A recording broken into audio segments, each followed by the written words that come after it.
नमस्कार बच्चों, मैं सुरुचि सामरिया आपका ई कक्षा में स्वागत करती हूँ। आज आप मेरे साथ कक्षा 5 की हिंदी विषय के अंतर्गत पाठ 11 नीति के दोहे के अभ्यास प्रश्न हल कर रहे हैं। बच्चों, आप यह पाठ मेरे साथ पिछले भाग में पढ़ चुके हैं, जिसमें आपने कबीर दास जी और रहीम दास जी के दोहों का अध्ययन किया, जाना कि वो अपने दोहों के माध्यम से क्या क्या बातें हमें बतला रहे हैं। तो बच्चों, इस पाठ पर ही आधारित अभ्यास प्रश्न हैं जो कि हमें हल करने हैं। तो आइए शुरू करते हैं। देखते हैं पहला प्रश्न क्या है। गोविंद से बड़ा किसको बताया गया है? बच्चों, हमारे दोहे में कबीर दास जी ने एक बहुत बड़ी बात बताई थी। क्या बताई थी? कि मेरे एक तरफ तो गुरुदेव खड़े हैं और दूसरी तरफ गोविंद खड़े हैं। अब मैं किसके पैरों का स्पर्श करूं, किसका चरण स्पर्श करूं? तो फिर बच्चों, उन्होंने किसके चरण स्पर्श किए थे? बच्चों, कबीर दास जी ने गोविंद से बड़ा गुरु को बताया है। गुरु के चरण स्पर्श किए थे। क्यों किए थे? क्योंकि गुरु ही वह व्यक्ति हैं जिन्होंने कि गोविंद से मिलने का रास्ता बतलाया था। तो इसका उत्तर है गोविंद से बड़ा गुरु को बताया गया है। चलते हैं अगले प्रश्न की तरफ। बड़े लोगों की तुलना किससे की गई है? बच्चों, आपने दोहा पढ़ा है तो आपको याद आ रहा होगा कि बड़े दो लोगों की तुलना हीरे से की गई है। क्यों की गई है?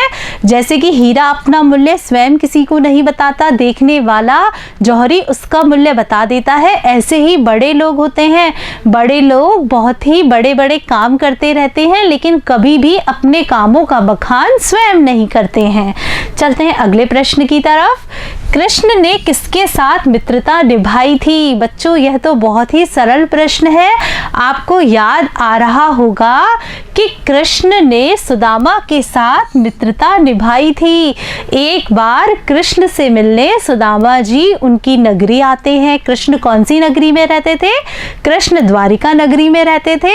तो एक बार जब सुदामा जी कृष्ण से मिलने उनकी नगरी में आते हैं, तो कृष्ण जी उनकी हालत को देखकर बहुत अधिक व्यथित हो जाते हैं।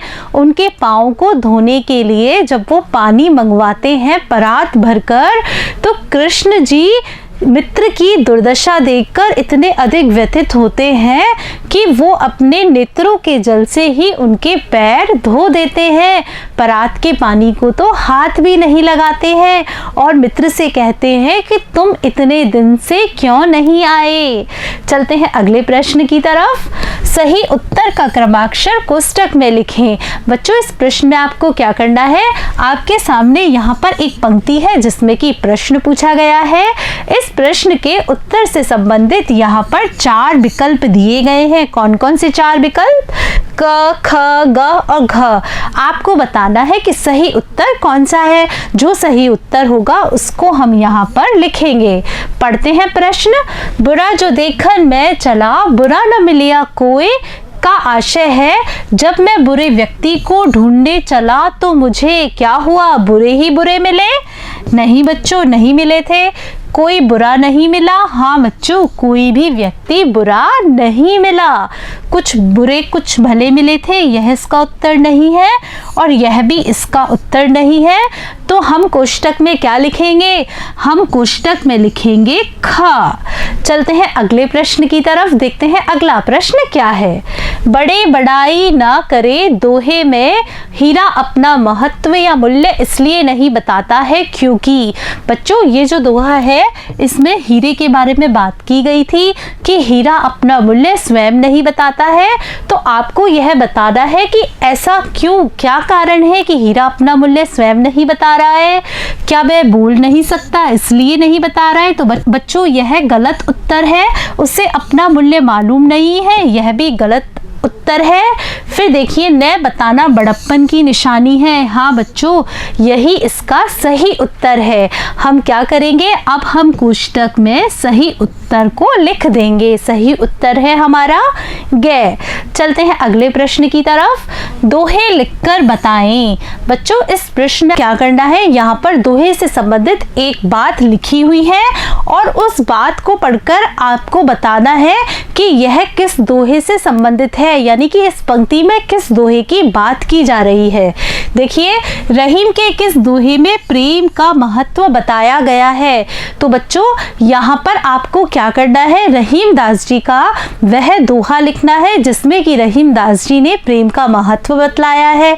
तो बच्चों, कौन सा है दोहा? देखिए, रहीमन धागा प्रेम का मत तोड़ो छिटकाए, टूटे से फिर ना जुड़े जुड़े गांठ पड़ जाए। बच्चों, इस दोहे में रहीम दास जी ने प्रेम का महत्व बतलाया है। चलते हैं अगले प्रश्न की तरफ। गुरु पर न्यौछावर होने का भाव किस दोहे में है? बच्चों, आपको दोहों में से वह दोहा छांट कर लिखना है जिसमें कि गुरु का महत्व बतलाया गया है।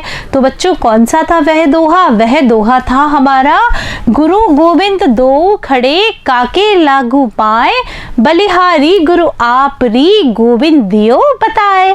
चलते हैं अगले प्रश्न की तरफ। सरोवर स्वयं पानी नहीं पीता है, अर्थ बताने वाला दोहा लिखें। बच्चों, यहाँ पर आपको एक दोहा लिखना है। कौन सा दोहा लिखना है? एक ऐसा दोहा लिखना है जिसमें कि यह बताया गया हो कि सरोवर अपना जल स्वयं नहीं पीता है। तो बच्चों देखिए, वह दोहा है, तरुबर फल नहीं खात है, सरबर पिए न पान, कह रहीम पर काज हित संपत्ति संचय सुजान। चलते हैं अगले प्रश्न की तरफ। अगला प्रश्न है, मुझसे बुरा न कोई क्यों कहा गया है? बच्चों, एक दोहे में मुझसे बुरा न कोई कहा गया था, तो आपको बताना है कि ऐसा क्या कारण है कि यह कहा गया है। तो देखिए, इसका उत्तर है, क्योंकि कबीर कहते हैं कि सारी बुराइयां हमारे मन में ही होती है, इसलिए हमें सब बुरे दिखते हैं, इसलिए स्वयं को सबसे बुरा कहा है। चलते हैं अगले प्रश्न की तरफ। गुरु को गोविंद से भी बड़ा क्यों बताया जाता है? बच्चों, इस प्रश्न में आपसे पूछा जा रहा है कि ऐसा क्या कारण है कि हम गोविंद से भी बड़ा गुरु को बता रहे हैं। देखिए, क्योंकि गुरु ही वह मार्गदर्शक होता है, यानी रास्ता दिखाने वाला होता है, जिसके बताए मार्ग पर चलकर गोविंद की प्राप्ति होती है। अतः गुरु को गोविंद से भी बड़ा बताया जाता है। चलते हैं अगले प्रश्न की तरफ। टूटे से फिर ना जुड़े जुड़े गांठ पड़ जाए का क्या आशय है? बच्चों, आपसे यहाँ पर इस पंक्ति का आशय पूछा जा रहा है। तो इस पंक्ति का आशय है, रहीम दास जी कहते हैं कि प्रेम एक धागे के समान होता है, जो यदि एक बार टूट जाता है तो वह जुड़ नहीं पाता है, और अगर जुड़ भी जाता है तो उसमें गांठ रह जाती है। चलते हैं अगले प्रश्न की तरफ। बड़े बड़ाई ना करे दोहे के अनुसार बड़े आदमी अपनी प्रशंसा स्वयं क्यों नहीं करते हैं? बच्चों, इस प्रश्न में आपसे यह पूछा जा रहा है कि बड़े व्यक्ति अपनी बड़ाई स्वयं क्यों नहीं करते हैं।